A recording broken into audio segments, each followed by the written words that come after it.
Please welcome Mary Beech, Executive Vice President and Chief Marketing Officer, Kate Spade and Company. Good morning, everyone. Thank you, Women's Wear Daily, for having me, and thank you, everyone, for attending. It's great to be here. Given today's 24/7 connectivity, we are in a constant conversation with our customers. At Kate Spade New York, we are first and foremost a customer-centric organization. Now, being customer-centric doesn't mean making our customers like us. It means building a lasting relationship. We love our Kate Spade New York girl, and we've spent time and energy getting to know her well. She is at the center of all of our actions and all of our efforts and initiatives. We view every effort with her in mind. If not, we're just an orchestra playing for ourselves. We want to bring our brand and the customer together wherever and whenever both are served best. Now, for a very long time, that place was a retail store. Things have changed quite a bit. Today, whether she is online, in one of our stores, our wholesalers, on her mobile phone, or on any of our social networks, we want to be there for her, wherever she wants to immerse herself in the brand, and of course, shop. We are channel agnostic and brand and customer centric. No matter where our customer encounters Kate Spade New York, we want her to have a consistent and positive experience.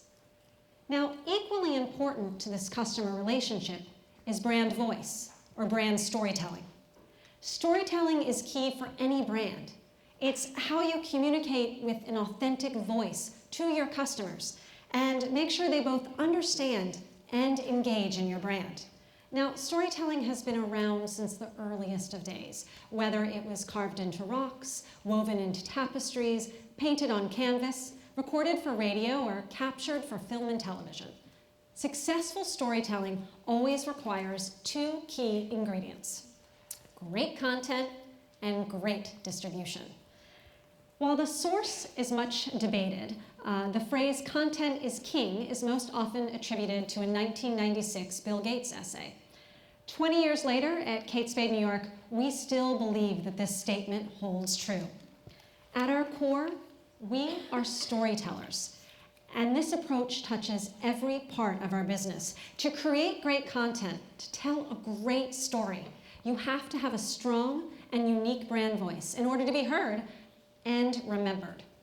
At Kate Spade New York, our brand voice is distinct, and it's woven through our product, through our communications, our marketing, our experiences, our stores.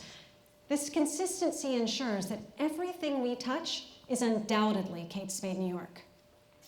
Our brand promise is to inspire our customer to lead a more interesting life, and it is our job each and every day to bring that life to life for our customers wherever she experiences the brand. Our customer, the heroine of our story, is our Kate Spade New York girl, and we refuse to define her as an age or a demographic.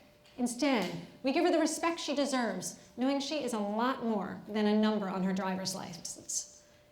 At Kate Spade New York, the heroine of our story is also a madcap heroine. She is interesting and interested.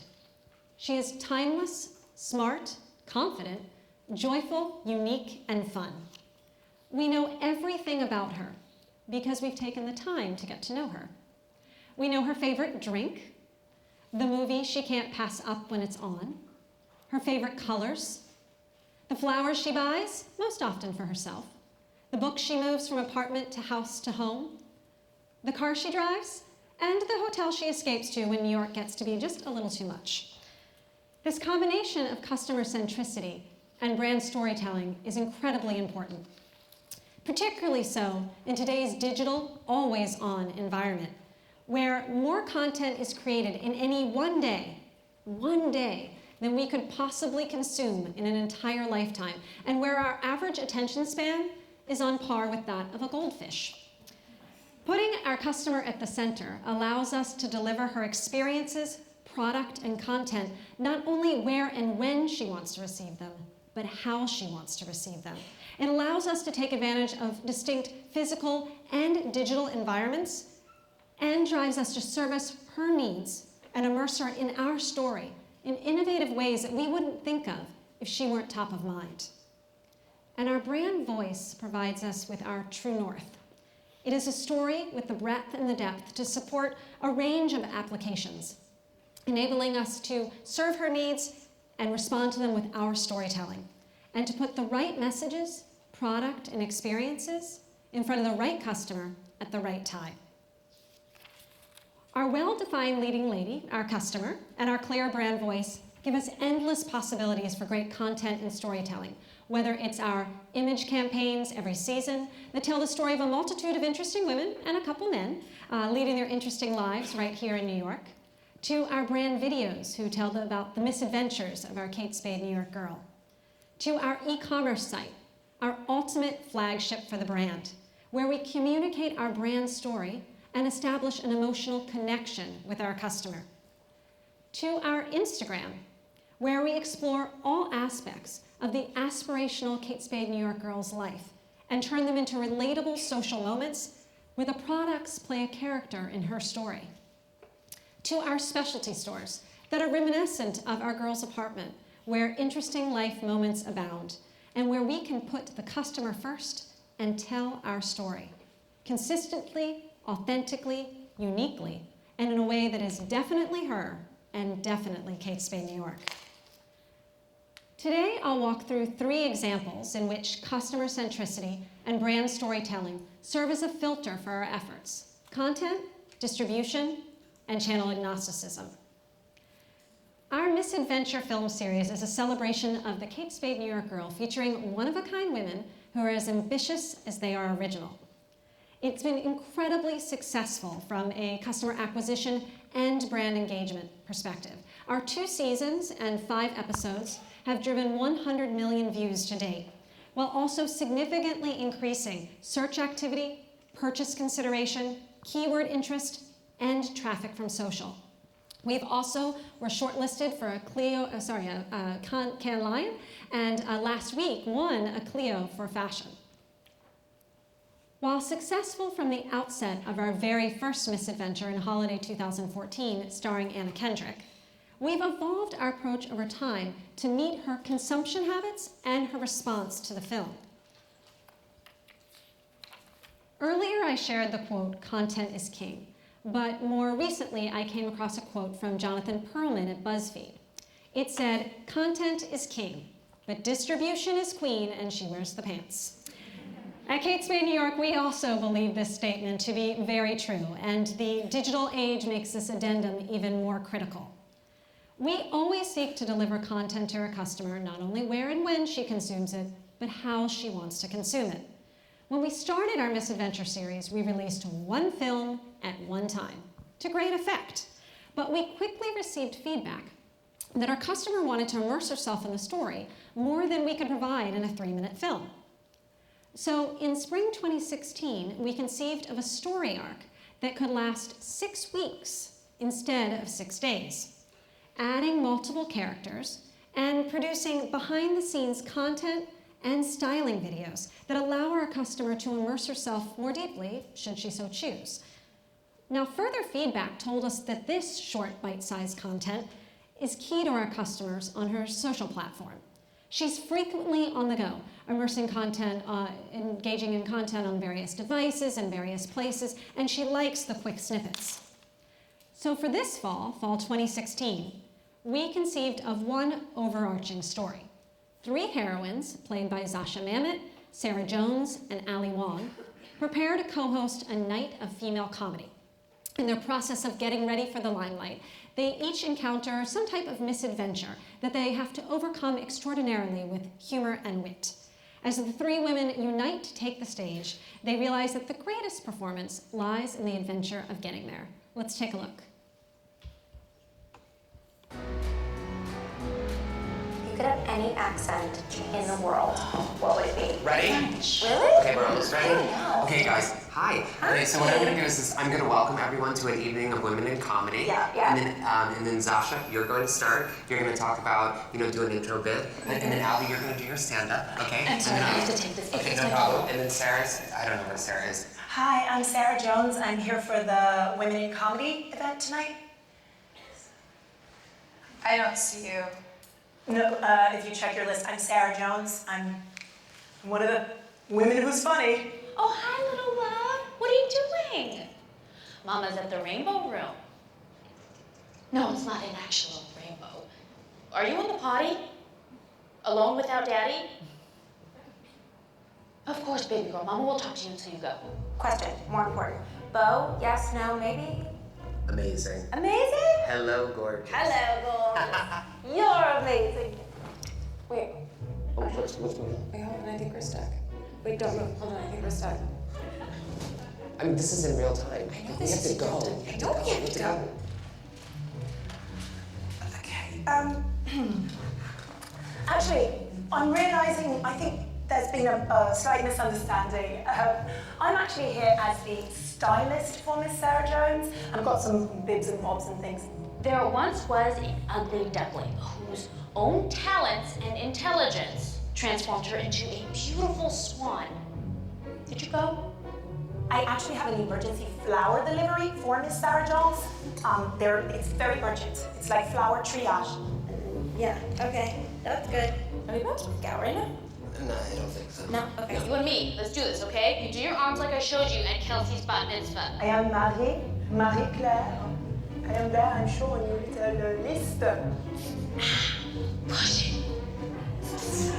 I have admired your PR career from afar for so long. Dun, da, da, da, da. Push it real good. Yo, baby. I'm gonna cry. I'm gonna like dirty dancing lift you. 1, 2, 3. Okay. Ow, ow, ow. Okay, honey, let's try this. Let's try laughing out loud.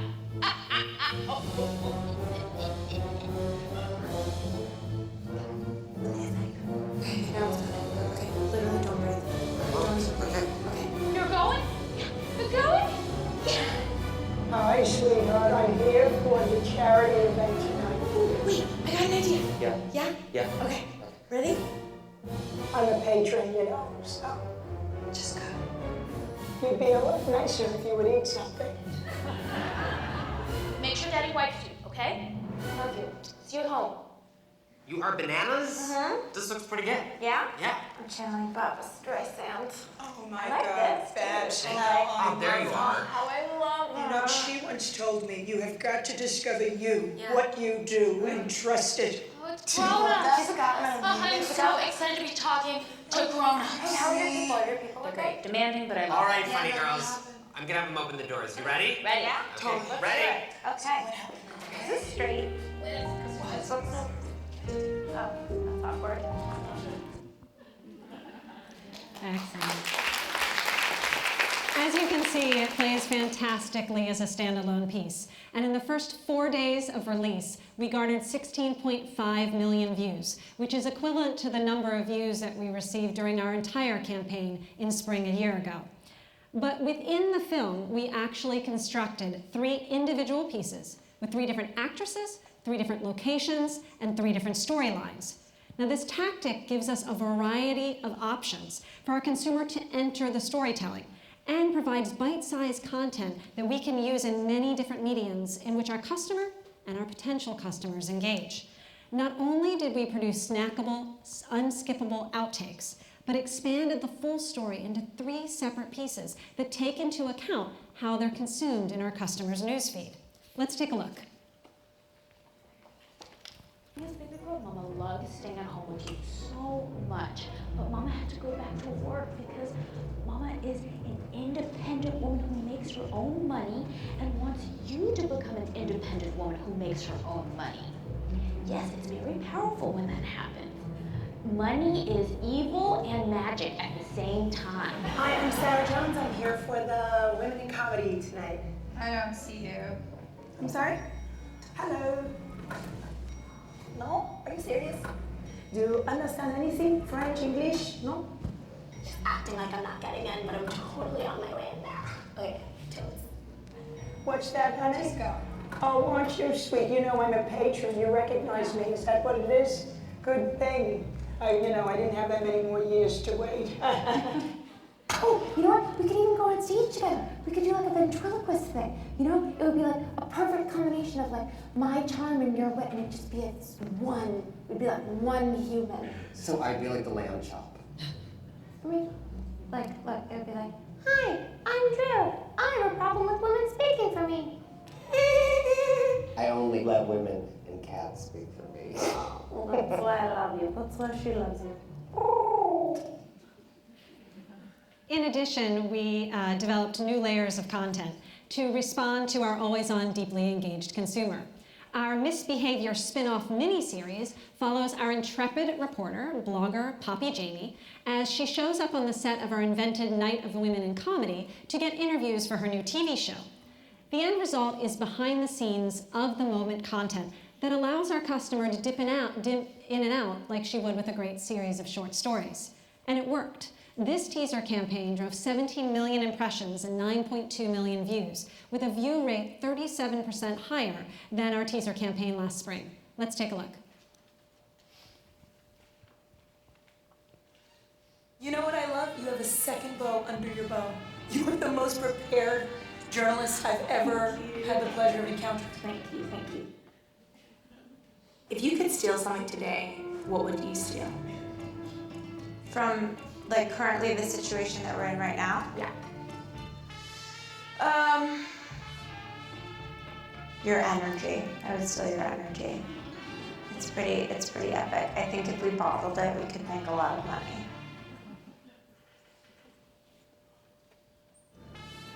Chic, chic.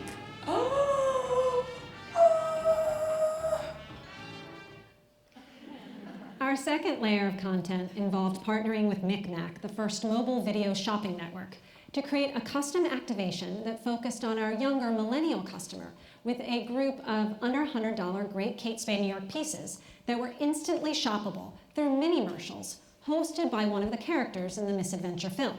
You met the PR girl in the original Misadventure film, and now you get a chance to know her better and our product by finding out what's in her handbag in this adorable miniseries. The tenets of customer centricity and brand storytelling also carry through to our more traditional and product-focused campaigns. This summer, we deployed our first ever digital-only campaign in response to our mobile-first customer and her heavy adoption of social platforms. The entire campaign was conceived of for social media and was brought to life through our social channels, gaining 50 million impressions and increasing our engagement rate by 25% over the spring campaign, with users spending an average of 24 seconds on our immersive canvas ads. On Pinterest, we have an ongoing multi-level content approach that aligns with our girls' native activity on the platform. We're consistently giving her inspiration with influencers wearing head-to-toe Kate Spade New York looks. We have product in actual settings for her to save, and of course, buyable pins so that she can make a purchase right on the platform whenever she's ready.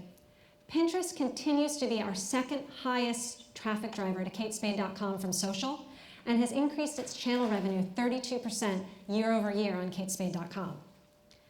And being customer-centric definitely means personalized one-to-one communication. This fall, we launched a new behavioral email series to support our Cameron Street handbag collection. The effort included browse email targeting people who browsed Cameron Street on katespade.com with an email describing the benefits of the collection in a branded way. Anyone who purchased from the Cameron Street group was followed up with an email encouraging them to submit user-generated content to our hashtag #DatingMyPurse campaign, as well, of course, as a cross-sell for our Cameron Street wallet. To further amplify this collection, we developed a custom socially oriented campaign featuring our birdie style. We leveraged past engagers and our rich CRM data to target new customer segments and lookalike customers. This data-focused strategy allowed us to reach new customers in a highly targeted manner, resulting in higher engagement and click-through rate to katespade.com. And who doesn't like a kitty cat and her bird? Being customer-centric also means, without question, being channel agnostic. To put her first and have our brand at the center, we must blur our distribution lines and ensure that we're interacting with our customer at her convenience in her preferred channel of distribution. She's cross-shopping, and we need to be ready to meet her needs anywhere. Our Buy Online, Ship from Store initiative means that we rarely disappoint her with a sellout situation. It also allows us to sell more full-price inventory and better manage our inventory. Our Find It in a Store Near You feature on katespade.com allows immediate gratification and of course makes known our great stores around the country. We're also automating and expanding our same-day delivery option on katespade.com. And speaking of our stores, they are the pinnacle of our Kate Spade New York brand experience. Our customers who shop our stores have a greater overall lifetime value and have a positive impact on our e-commerce business. For example, earlier this year, we opened up our Kate Spade New York home pop-up in Soho. And during that time, we saw our penetration of New York City home customers on katespade.com double. At Kate Spade New York, we believe that brands must be customer-centric and brand-first in content, product development, experience creation, and distribution. It's about delivering a clear and distinct and cut-through brand message to the right customer in the right place, and in a way she wants to receive it, to inspire her to act. Putting the customer at the center and developing a strong and clear brand voice isn't easy. Neither is being digital first in both thinking and execution. But it is what is being demanded of us by our customer today and tomorrow. And it is where we're going at Kate Spade New York, and we're very excited to write the next chapter. Thank you all so much.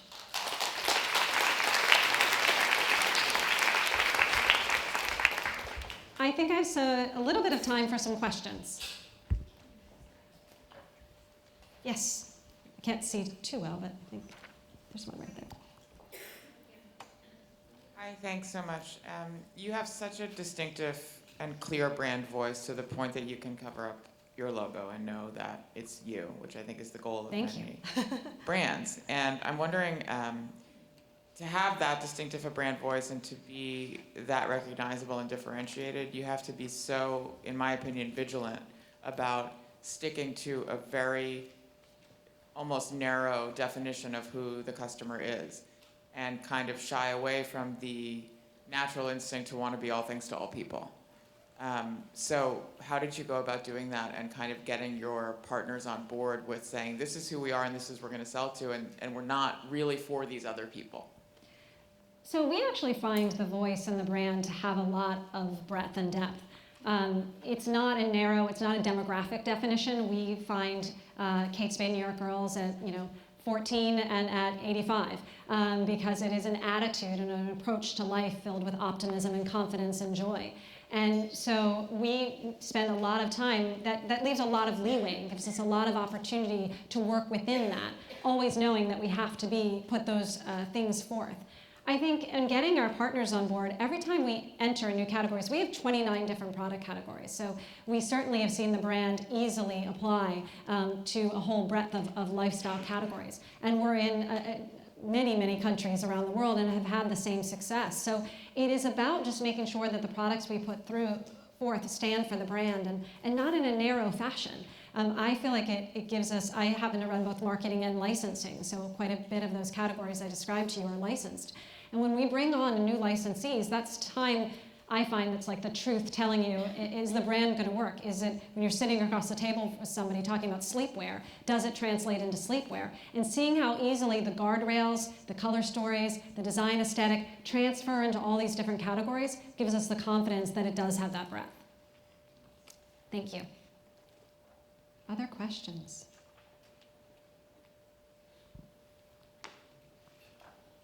Hi. So you mentioned Pinterest, and that was your second largest traffic. I'm assuming Instagram's first? Facebook. Facebook, okay.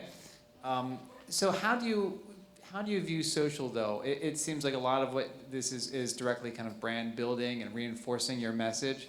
How much is the social drive conversion and sales and all of that good stuff? So we look at it by network. Some of the social platforms like Instagram, for example, are solely about brand building. We're never looking to drive to sales there. But Facebook is one where we look for conversion and look for a click-through rate to katespade.com and get it. Pinterest is another one, since we've added the buyable pins, that have a goal. So we look at it as commerce and brand. And Instagram, for example, is 80% brand and 20% commerce. Facebook is probably more 70-30 on favoring commerce. Because we want to make sure that we have platforms that are about voice, if that's what the platform and the customer expects there, and there are places where she wants to shop. So Pinterest initially we saw as just inspiration, and then we quickly found that she was getting irritated that she couldn't buy when she did see something. And so we launched the buyable pins to be able to do that. So we have to evolve too as the platforms evolve. And it could be that Instagram changes over the next year or so and becomes something different for us. And every time a new one, Snapchat right now is very much behind the scenes for us. We're not doing anything related to commerce. And different ones will mean different things always as we evolve. So, thank you. Any other questions? Oh, yes.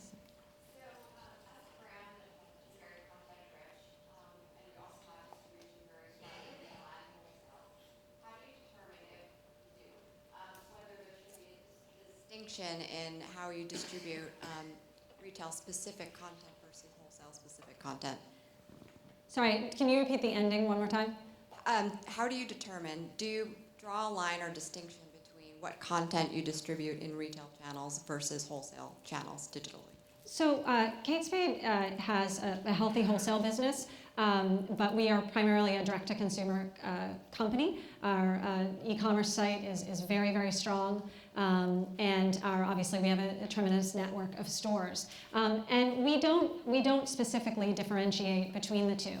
We love our customers regardless what channel they're going to shop in, and know that they shop in many of them. We have created content that we have distributed in an exclusive relationship with key wholesalers, as well as our own DTC, but we're always going to make sure that first and foremost, our direct-to-consumer channels, our stores and our e-commerce site have access to the great content. And then, of course, when a partnership with a wholesaler works, we absolutely do those and are excited to. We have one coming up this holiday with a wholesaler in which they're going to be the exclusive distribution partner for one of our misadventure films. So when the opportunity arises and we have a partners excited, all things are created equal. Hi, how do you structure your internal and external marketing departments and or agencies to ensure that you maintain consistency across the brand and across various consumer touch points? We're blessed at Kate Spade New York, and one of our core values as a company is scrappy. Which means we have very small teams, so it's very easy to coordinate them. We don't use any agencies. We do everything in-house, which also makes it very easy. And internal communications and external communications all sit within my team, because we believe strongly that the culture you have in the building is the culture you want to put out to the customer.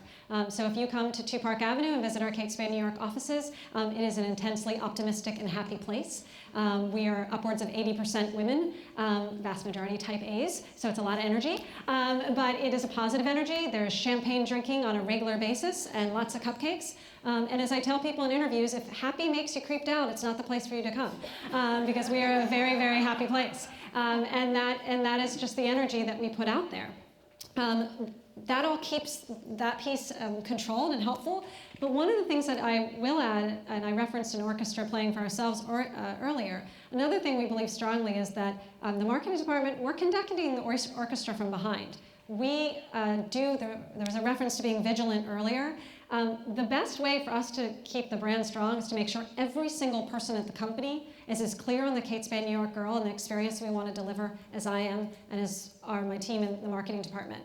I am not out in every store. I am not answering the phone at the call center for katespade.com. I am not in all those countries. So every single person that works in the company, we spend time with them to have them as clear on the brand so that they can make the best possible decisions every single day. And when we roll out new initiatives, or again, our brand evolves. The great thing about the Kate Spade New York girl, she can have an opinion on any new thing that's happening because she is a character that is an amalgamation of our brand and our customers.